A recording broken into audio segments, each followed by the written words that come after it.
Assalamualaikum warahmatullahi wabarakatuh. Alhamdulillahirrahmanirrahim wa bihi nasta'in ala umuri dunya waddin. Assalatu wassalamu ala asyrafil anbiya'i wal mursalin wa ala alihi wa sahbihi ajma'in, amma ba'd. Bapak-bapak dan ibu-ibu sekalian yang dirahmati Allah, pertama alhamdulillahirrahmanirrahim. Marilah kita selalu memuji Allah dalam segala situasi. Kemudian assalawat dan assalam kita haturkan kepada Rasulullah. Mudah-mudahan sallallahu alaihi wasallam dengan membaca alhamdulillah dan membaca salawat kepada Rasulullah, apa yang akan kita bicarakan mendapatkan keberkahan. Amin ya rabbal alamin. Hari ini ada dua hal mungkin. Pertama tentang fikih menyembelih, yang kedua pembagian daging kurban. Karena kurban adalah ibadah menyembelih, maka sebisa mungkin kita menyembelih kurban. Jadi ibadahnya terletak di menyembelih gitu. Ibadahnya terletak di menyembelih. Namun kalau di masjid ini sudah banyak yang kurban, ada pertimbangan lain, yaitu bagaimana saudara-saudara kita yang beriman bisa kebagian daging juga, ya kita bisa saja kurbannya di tempat lain. Kalau dulu di Madinah Rasulullah menyembelih, mereka datang ke Rasulullah. Kalau sekarang nggak mungkin. Masa dari Cigudeg mau datang ke sini kan nggak mungkin. Ya kita kirim ternaknya atau kurbannya ke sana. Dua-duanya mempunyai fadilah sesuai dengan kondisinya masing-masing. Sebagaimana yang pernah disampaikan, kalau bertanya hukum harus disebut dalam kondisi apa. Tidak bisa. Ya men, subhanallah. Hari Rabu kemarin saya diundang ke PLN di Gambir. Ternyata seorang ustadz ceramah agar khutbah Jumat bahwa yang begini itu nggak sunnah, nggak boleh, harus rapat. Akhirnya karena dia yang minta udah dirapat. Jamaah jadi bingung, ini gimana? Ya saya bilang, ustadz yang bersangkutan bertanya fikihnya tidak melihat dalam kondisi apa gitu. Dalam kondisi apa? Harusnya ditanya dalam kondisi apa gitu. Dalam kondisi apa? Dalam usul fikih itu disebut al-maslahah al-mursalah. Nah hari ini juga kita akan pakai al-maslahah al-mursalah, yaitu segala sesuatu yang kondisinya berbeda bisa diatur berdasarkan maslahatnya, yang disebut al-maslahah al-mursalah.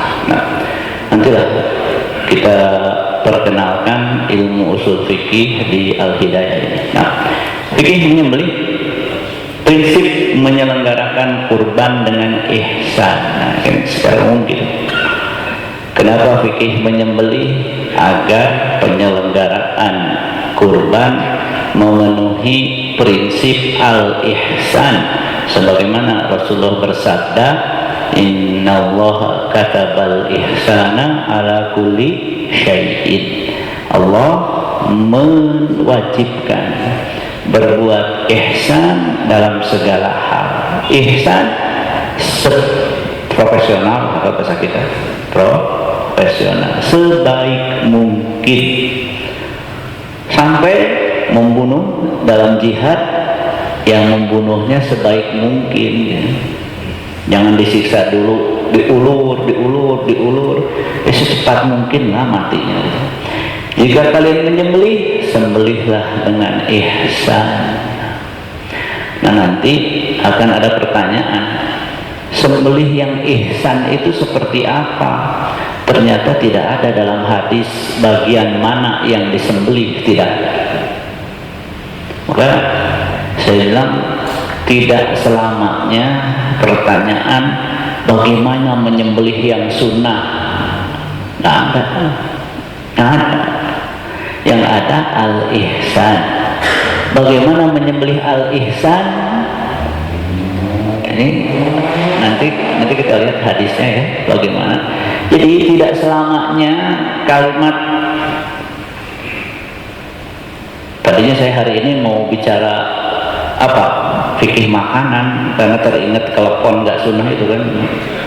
Tapi kata panitia hari ini nyembelih aja lah, ya udah. Jadi mau saya bahas. Saya tidak membahas masalah teleponnya, tapi masalah sunnah nggak sunnah, sunnah nggak sunnah itu nggak selamanya bisa diterapkan. Buktinya menyembelih sunnah itu tidak ada, karena tidak ada hadis yang membahas bagian mana yang dilem, urat mana yang dipotong, nggak ada. Yang ada hadis ini ihsan. Hadis kedua mengalirkan darah. Maka kata Ibnu Rushd dalam Bidayatul Mujtahid, permasalahannya hadis tidak detil menyebutkan. Berarti bagaimana menyembelih yang sunnah? Pertanyaannya salah. Pertanyaannya salah. Maka saya bilang, saya secara pribadi tidak, katakanlah tidak memusuhi yang namanya sunnah, itu sangat baik. Tapi kalau sunnah salah difahami, itu yang jadi masalah. Itu yang jadi. Hari ini saya membuat status di Facebook itu, ya, mana yang lebih sunnah, Salman atau Erdogan? Gitu. Masalahnya Salman pakai jubah, pakai jenggot, tapi tunduk ke Amerika. Gitu. Erdogan pakai jas, pakai dasi, pakai celana, Amerikanya mikir 2 kali sama Erdogan gitu. Jadi mana yang lebih sunnah? Mana yang lebih sunnah? Menurut saya walaupun dasi bid'ah, jas bid'ah, Albani mengatakan celana bid'ah, itu dipakai sama Erdogan semua. Jadi mana yang sunnah? Erdogan atau Salman? Kita juga harus. Jadi maksud sunnah itu, mari kita pahami sunnah seperti sahabat memahami sunnah gitu. Kalau situasi berubah, hukum berubah gitu. Situasi berubah, hukum berubah. Alaikum bisunnati wa sunnati khulafa ar-rasyidin. Dalam riwayat, sunnah khulafa ar-rasyidin itu tidak berhubungan dengan beribadah. Sunnah khulafa ar-rasyidin itu berhubungan dengan penyelenggaraan negara. Jadi ini kan permasalahan memahami sunnah. Bagaimana nyembelih sunnah? Nah itu masalah. Apalagi ustaz sunnah, apalagi masjid sunnah, apalagi telepon sunnah gitu. Itu masalah. Memang saya kira sejak awal saya yakin itu hoax.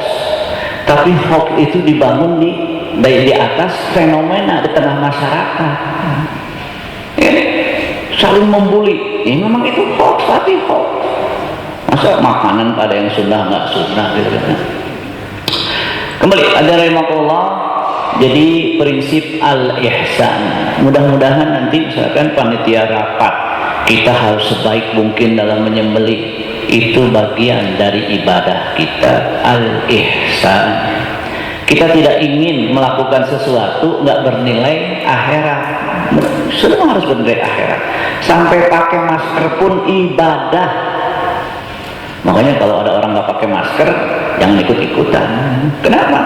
Yang kita ibadah dia enggak, masa kita ikut-ikut enggak ibadah? Pakai masker. Jadi al-ihsan dituntut. Maka silakan panitia melihat yang terbaik seperti apa. Landasannya dalil bernama al-maslahah al-mursalah. Al-maslahah al-mursalah. Silakan. Nah sekarang kan yang berkuasa bukan Pak RW, yang berkuasa bukan Pak RT, yang berkuasa siapa? Ketua DKM. Kalau sudah, oh ini gimana? Ini gimana? Kata ketua DKM semua ikut. Al-maslahah mursalah itu terakhir ketok palunya ketua DKM. Kenapa? Karena sunnahnya seperti itu. Pemimpin itu dalam skala, misalkan gini, ini bagaimana? Digantung nggak digantung? Digantung nggak digantung? Kata ketua DKM, digantung. Ya sudah, selesai, nggak usah ribut. Maslahah mursalah, yaitu menentukan sesuatu berdasarkan maslahat terbaiknya seperti apa. Nah, kan kita lihat. Yang kedua, mengagungkan kurban. Prinsip kedua, mengagungkan kurban. Bukti ketakwaan. Bagaimana mengagungkan syiar kurban? Maka seprofesional mungkin menyelenggarakan kurban. Di berbagai tempat ada tiangnya sudah dibikin, digeret, pokoknya mesin potongnya. Itu bagian ihsan dalam beramal. Nah, sekarang tuntunan syariat dalam proses menyembelih. Asalnya judul ini menyembelih sesuai sunnah. Cuman saya mikir ini nyembelihnya juga nggak ada yang sunnah. Saya balik akhirnya, tuntunan syariat dalam proses menyembelih. Kenapa? Ya kan kalau dulu di zaman Rasulullah misalkan cara nyembelihnya seperti itu. Misalkan nggak ditarik, kalau enggak cara menjatuhkan sapinya, kita misalkan ditarik sapinya diem, gubrak diem, itu kan tidak bisa mana yang sunnah mana nggak sunnah, yang mana yang paling membuat sapi rileks. Nah, bisa gitu. Nah, maka tuntunan syariat dalam proses menyembelih, pertama, membuat rileks, tidak panik hewan yang akan disembelih. Maka hewan yang akan disembelih dengan yang sedang dikumpul yang belum akan disembelih dipisahkan. Jangan sampai satu disembelih, teman yang 6 pada nonton sapinya. Nggak boleh, supaya hewannya rileks. Kedua, menyiapkan alat sembelih seperti apa, bagian ihsan, menghadapkan hewan ke arah kiblat, kemudian membaca basmalah dan takbir yang menyembelih, memutuskan wujdain. Nah, ini nanti bagian mana saja yang dipotong, berusaha menyembelih kurban dan tidak diwakilkan. Pertama, membuat rileks. Maka langkah persiapannya adalah sarananya. Kandang penampungan di mana, tempat menyembelih di mana. Jangan sampai sapi 30, yang satu dibawa, yang 3, yang 29 nonton. Nasib kita dan ini, dibiarkan, harus ditutup. Kemudian tempat penyembelihan, tempat nikatnya seperti apa, alat menggantung. Kenapa? Bab al-ihsan. Ketika sapi maka bersih, petugasnya juga sama. Nah, ini gambarnya, ada tempat yang rapi gitu. Bab al-ihsan. Jangan sampai saya melihat sapi dibangunkan, dia kotorannya di situ, dia mau disembelihnya masih kotor. Itu termasuk tidak mengagungkan syiar kurban. Ya, kalau memang sapi itu ketika mau disembelih bersih gitu. Kenapa?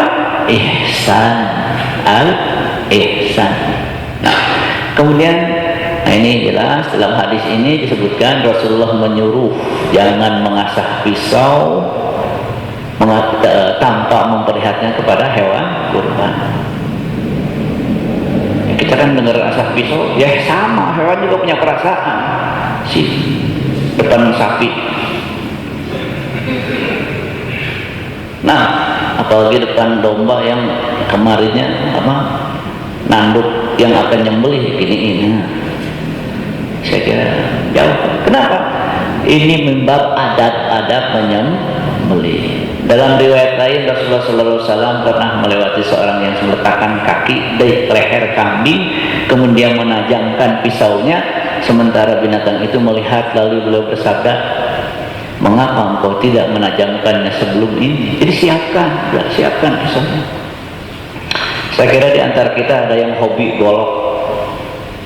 golok golok yang 4 juta ada, itu nggak perlu nggak perlu pakai tenaga begini nih.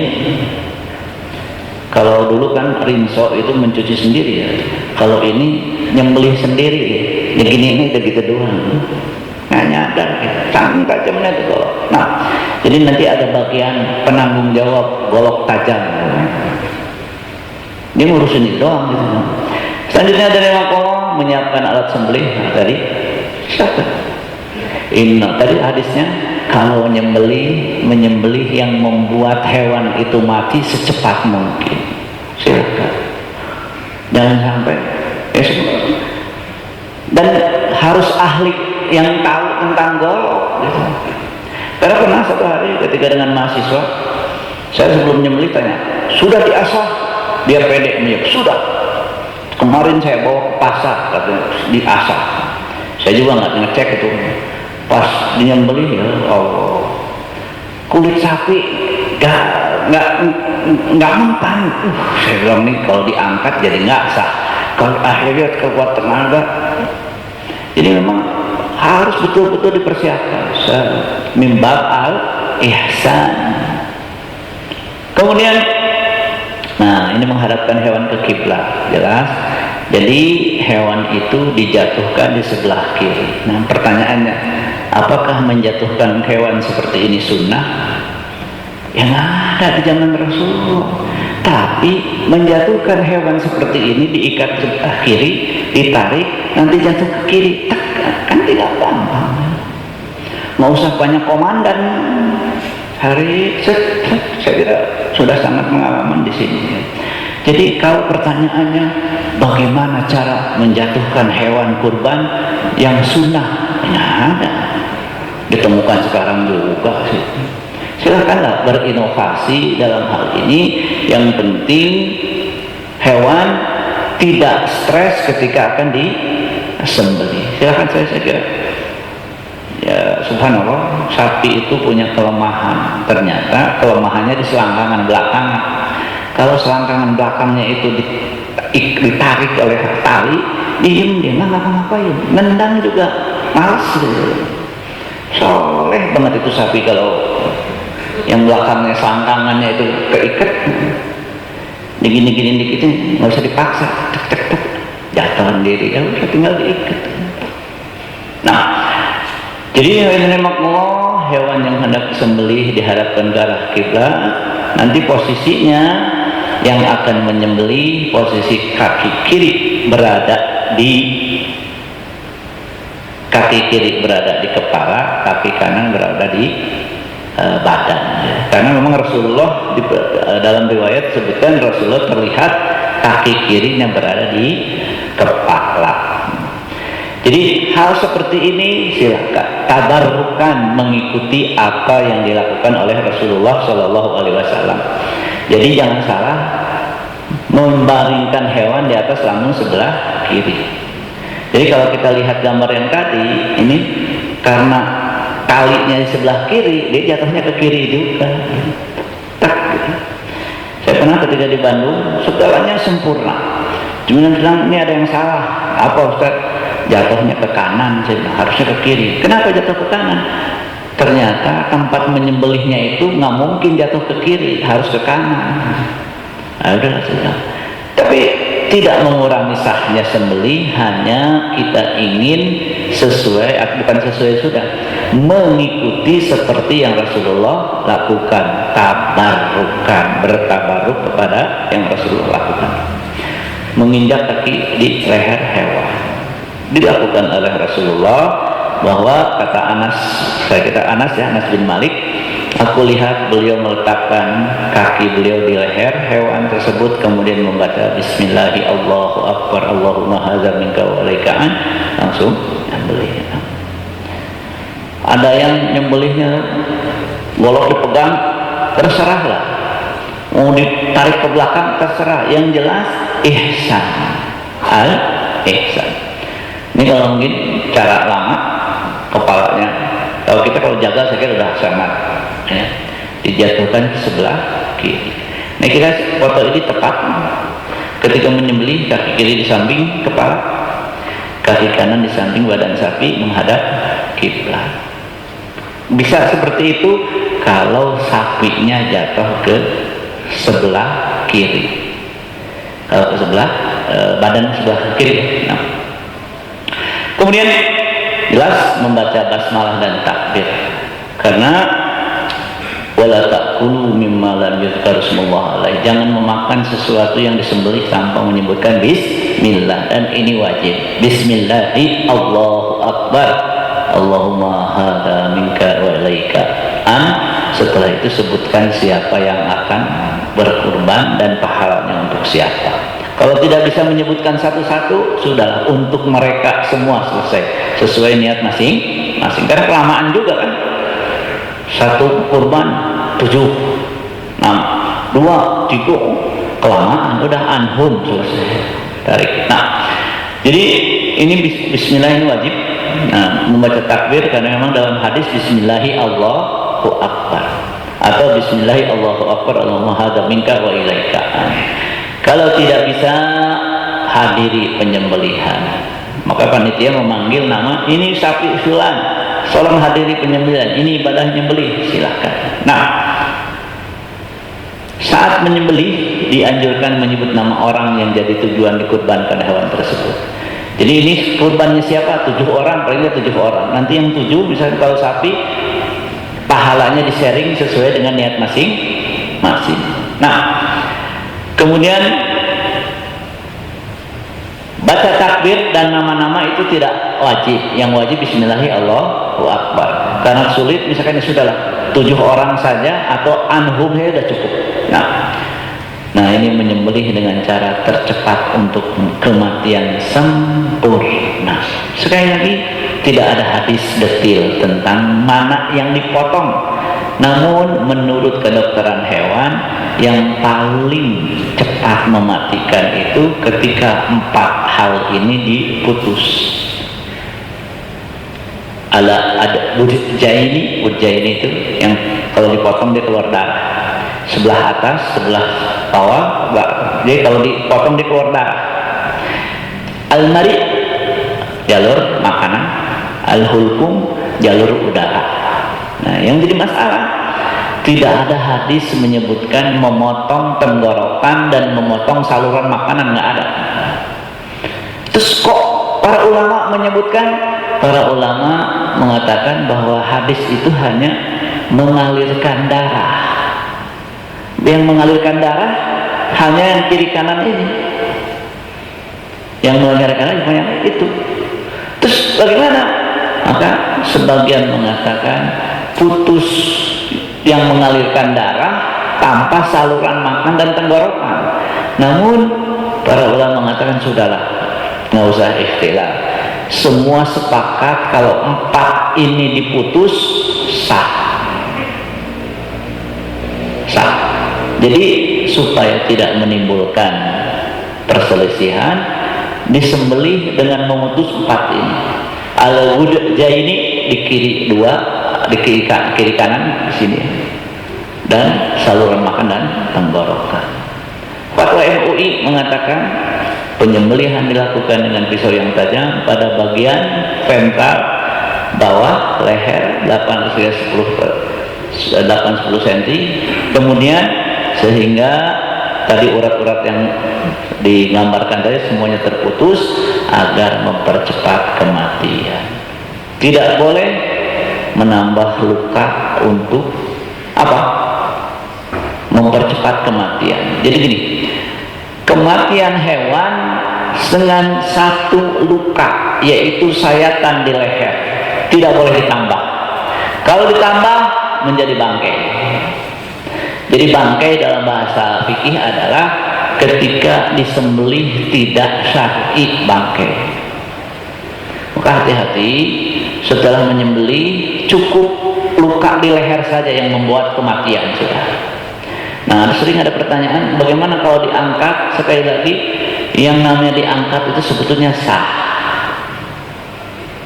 Cuman sebagian kita di Indonesia menganggap kalau diangkat itu jadi 2 luka, berarti kematian lebih dari 1 luka, berarti tidak halal.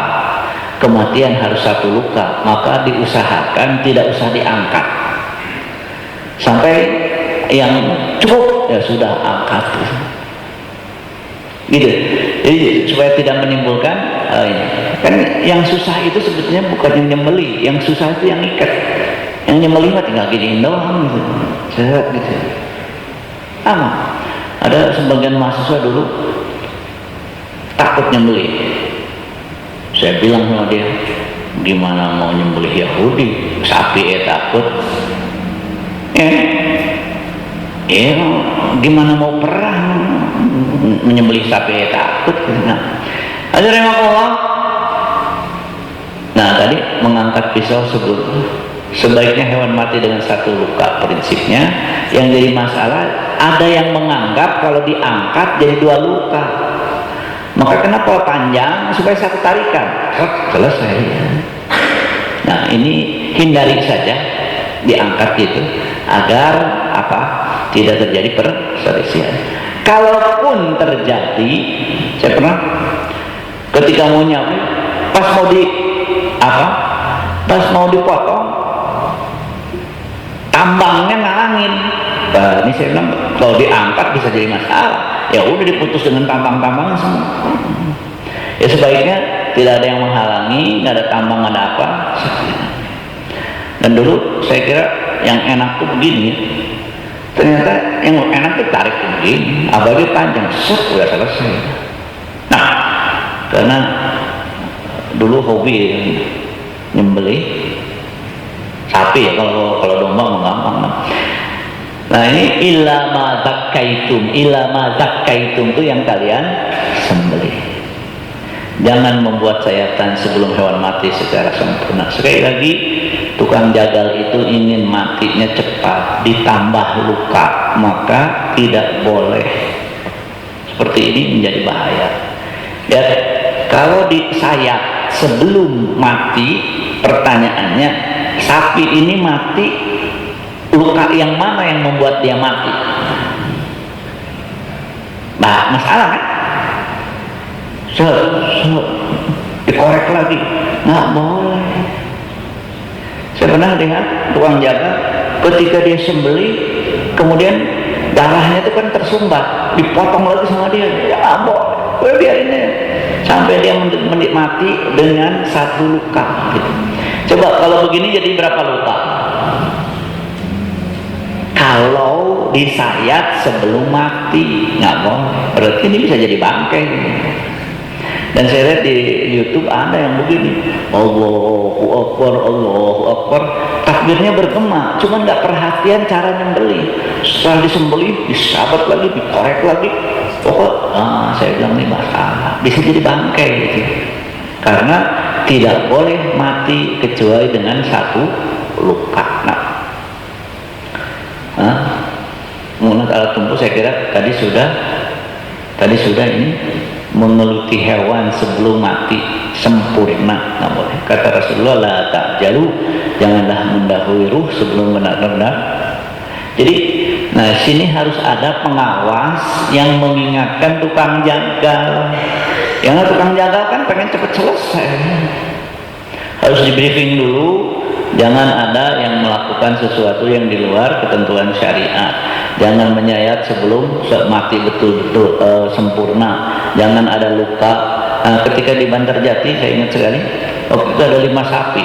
Saya bisa nyembelih nggak? Saya bilang saya senang nyembelih. 5 sapi. Ternyata dia punya pisau kecil. Di antara tanduk itu ada bagian yang halus, dicocok lagi. Otaknya itu dilukai. Kenapa sih? Supaya cepat mati. Itu nggak boleh. Nggak boleh. Kecil pisaunya itu. Tapi dia bisa gitu masuk.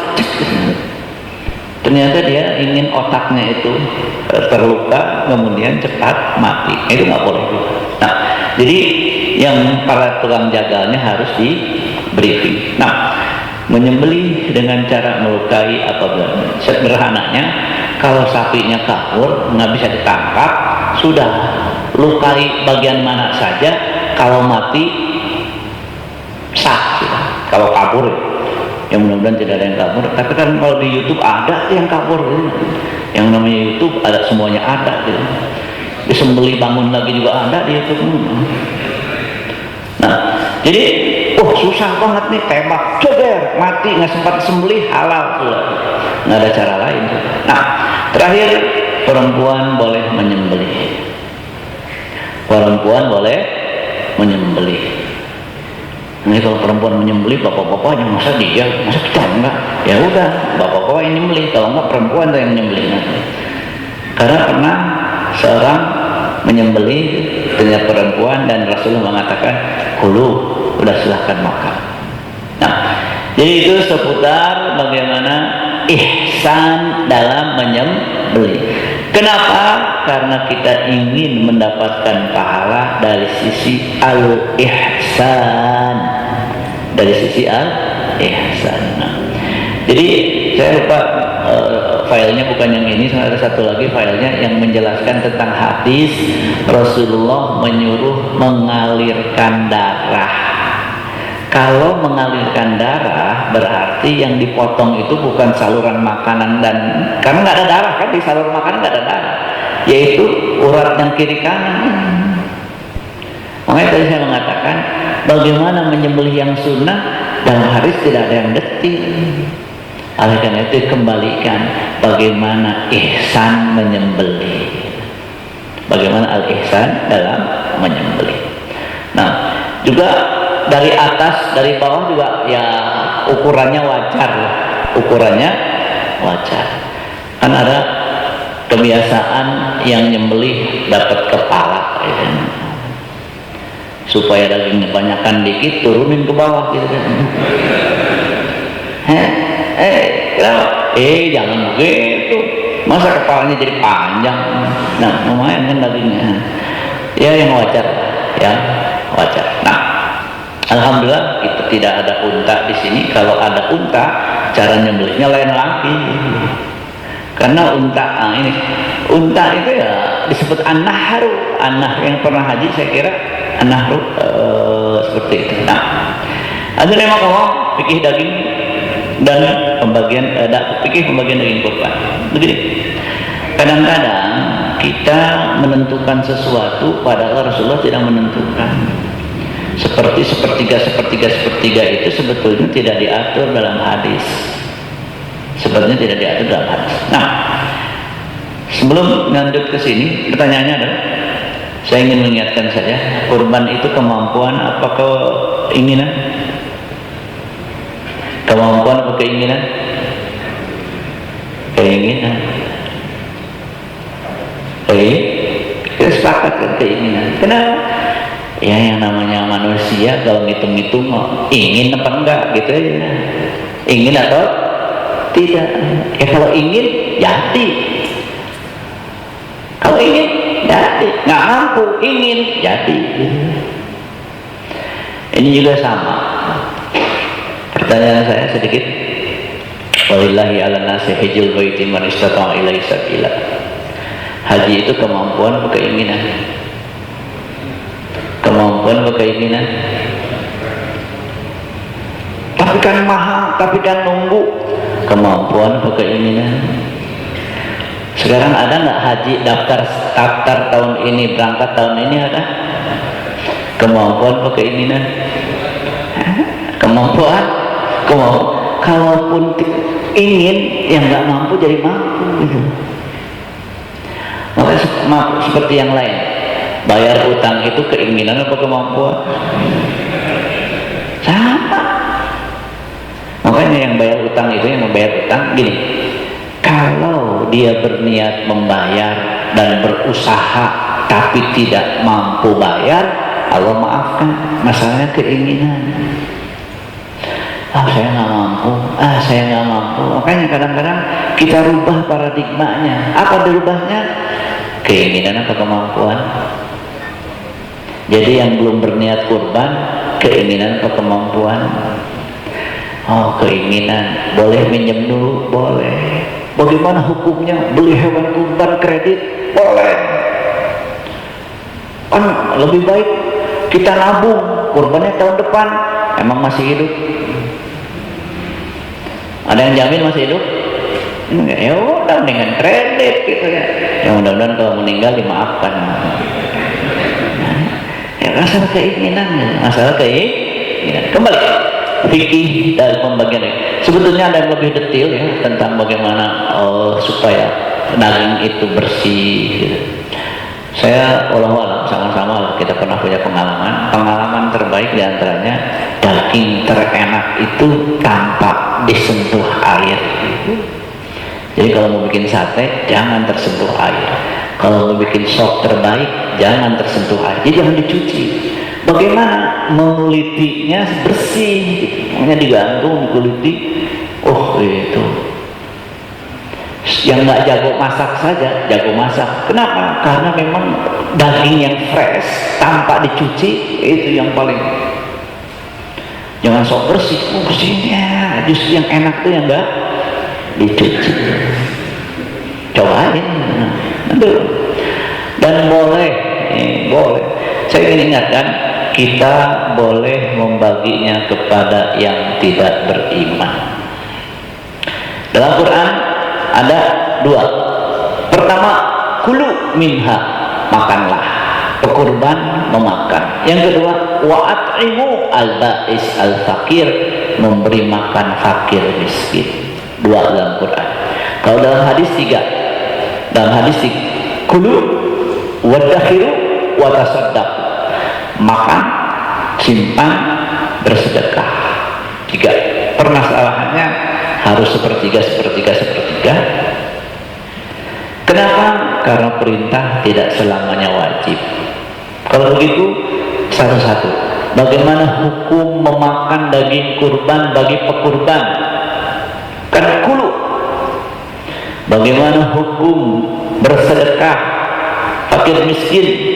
Wa'at'imu, bagaimana memberi hadiah? Nah, jangan marah kalau ada orang ngirim ke rumah, ini daging kurban untuk bapak. Ya kan saya mampu.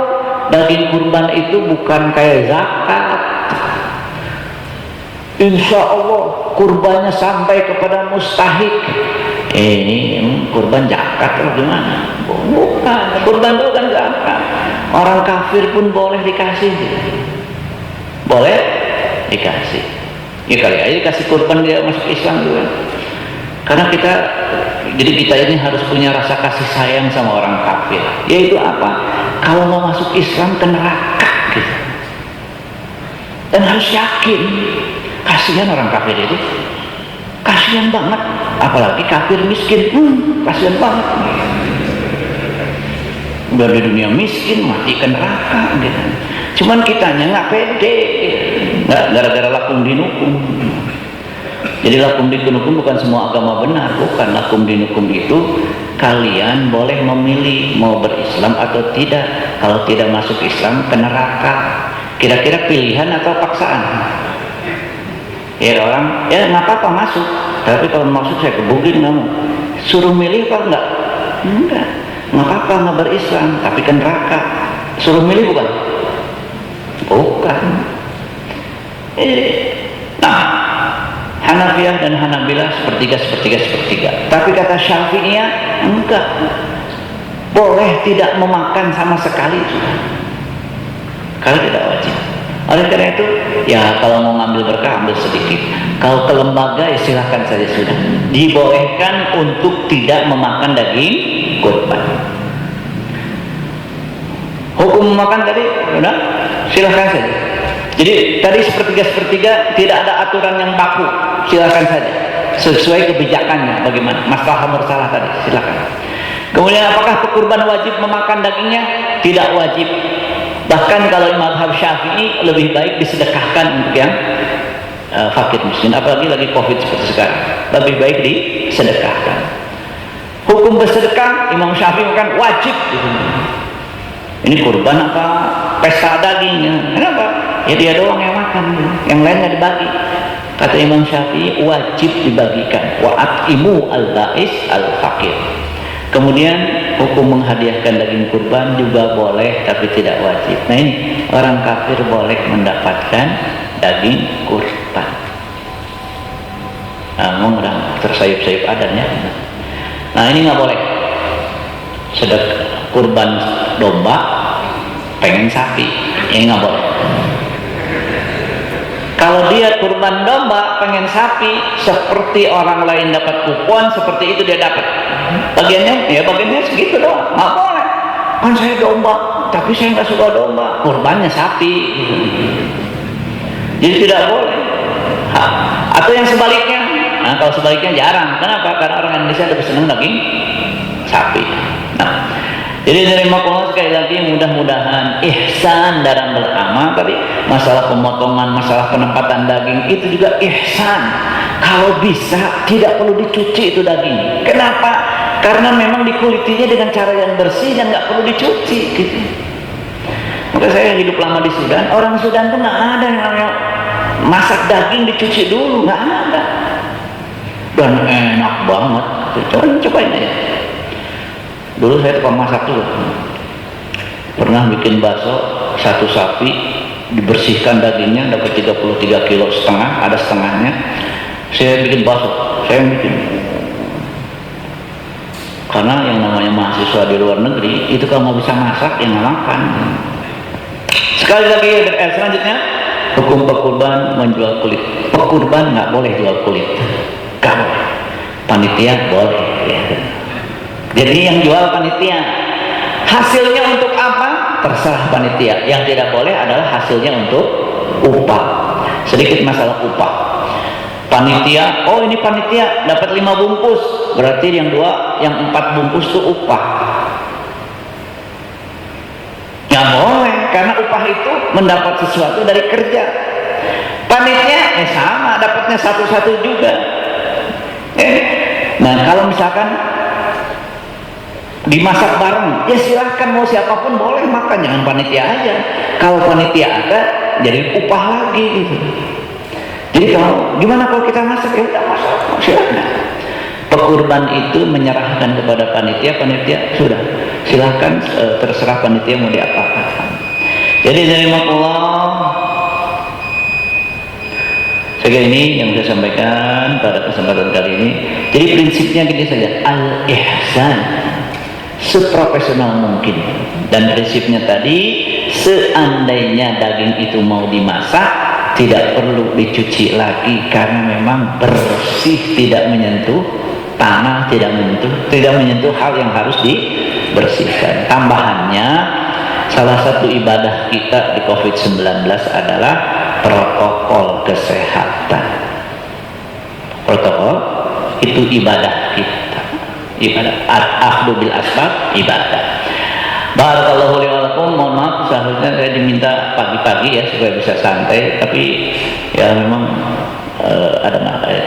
Tapi insya Allah setelah Isya kita bisa ngobrol-ngobrol sedikit tentang masalah ini. Barakallahu li wa lakum. Assalamualaikum warahmatullahi wabarakatuh.